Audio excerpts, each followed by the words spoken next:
What's a Croque Madame and what's a Strata? Let me show you.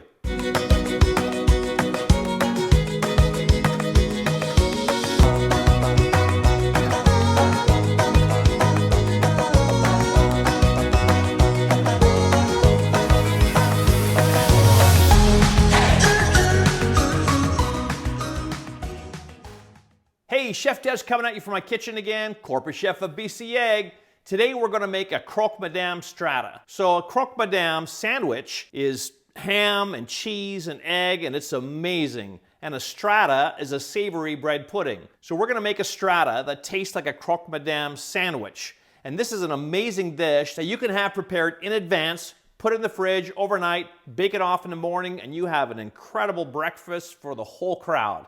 Let me show you how this is done. So we're going to start off with 12 large BC eggs. Yes, 12 eggs, but it's a large recipe that will feed a crowd. You're going to love it. Always remember, every single large BC egg has 14 key nutrients, all 9 essential amino acids, over 6 grams of the highest quality protein you can get. And one large egg, it's only 80 calories. So let's take 12 eggs and we're going to crack them into a large mixing bowl.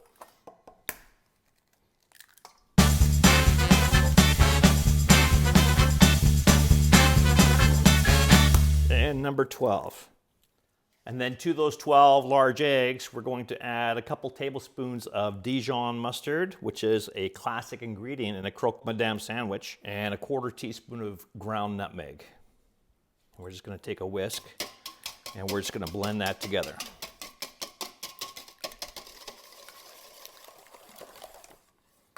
Okay. All right, to that egg mixture, we're going to add 2 cups of milk and 1 cup of coffee cream. That's 18% milk fat. And we're going to blend that together, and that will create our custard for this savory bread pudding. To that custard, we're going to add some diced ham. This is 227 grams, which is about a half a pound of diced ham.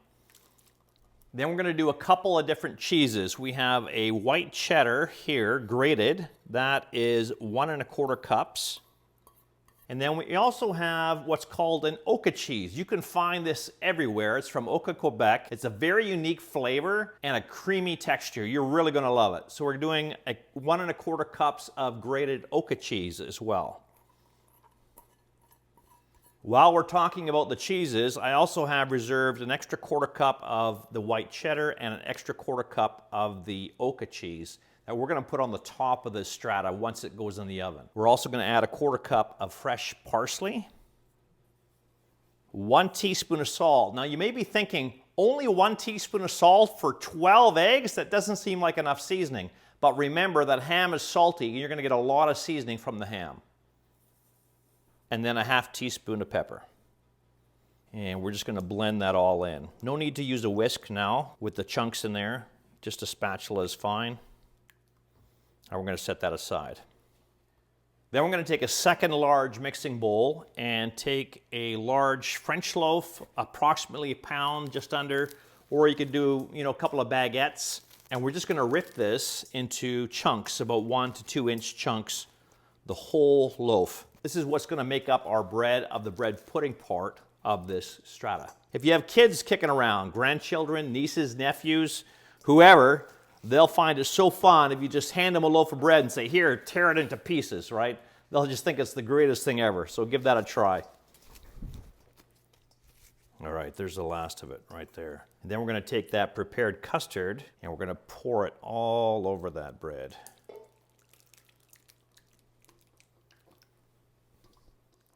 You can continue to use that spatula if you wanted to mix this up, but I like to use my hands. So we're just going to get in there.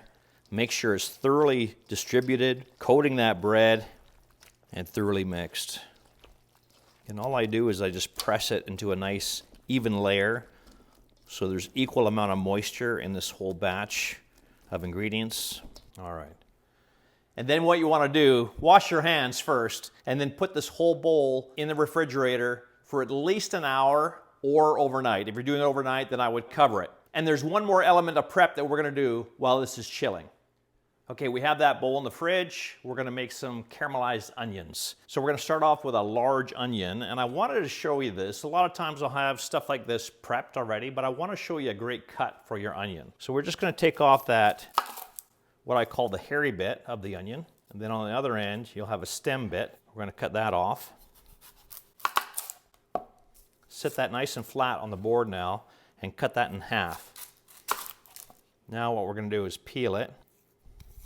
And then we want to slice this thin. And what a lot of people would do at this point, they would take their knife and they would make slices like this. I'll show you. And they would just cut the onion and you get these slices of onion.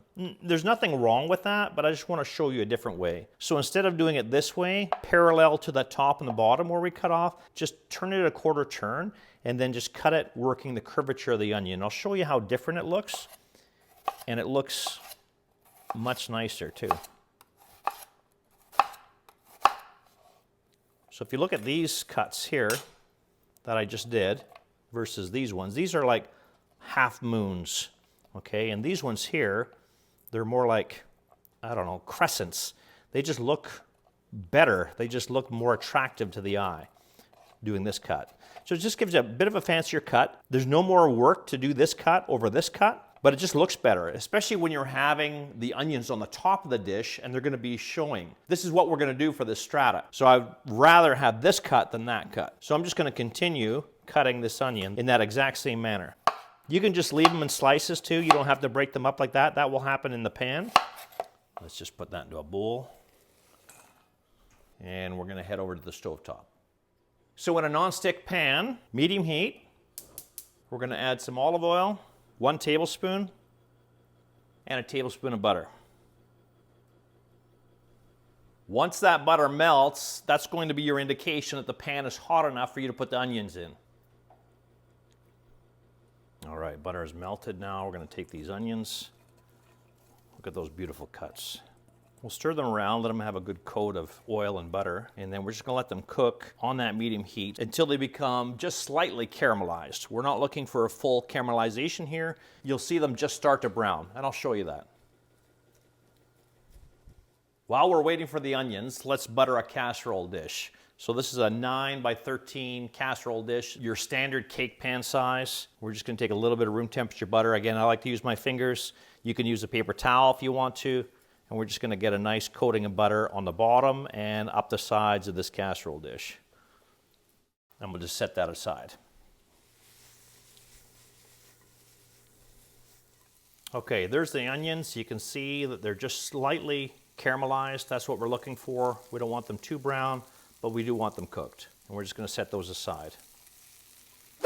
All right, here's our chilled mixture, and then we're just gonna transfer this into here. So again, I just like to use my hands. You can use a big spoon if you want to, and we just want this evenly spread in our prepared casserole dish. Make sure you have a nice even layer. And again, wash your hands. Then we're gonna take those onions that we reserved, and we're gonna put them on the top, taking the time to make sure you spread them nicely. And then our 2 reserved quarter cup each of the 2 cheeses. Distribute that evenly as well. That's our white cheddar and our lovely Oka cheese. I wanted to mention that the rind on the Oka cheese, a nice orange rind on there, is completely edible, so make sure you use it.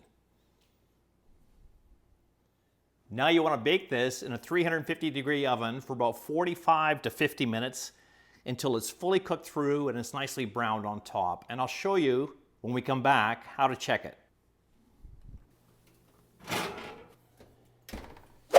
Wow, look at that. That looks amazing.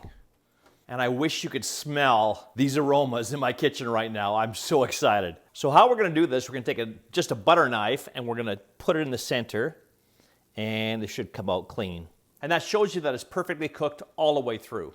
Now you have to let that sit for about 10 minutes before you dive into it, but you're going to absolutely love this. And what a great way to have breakfast prepared in advance the night before. Make sure you check out this recipe at bcegg.com and a whole bunch of other great recipes, egg tips and tricks. And this is Chef Des signing out. Where are you getting your protein from?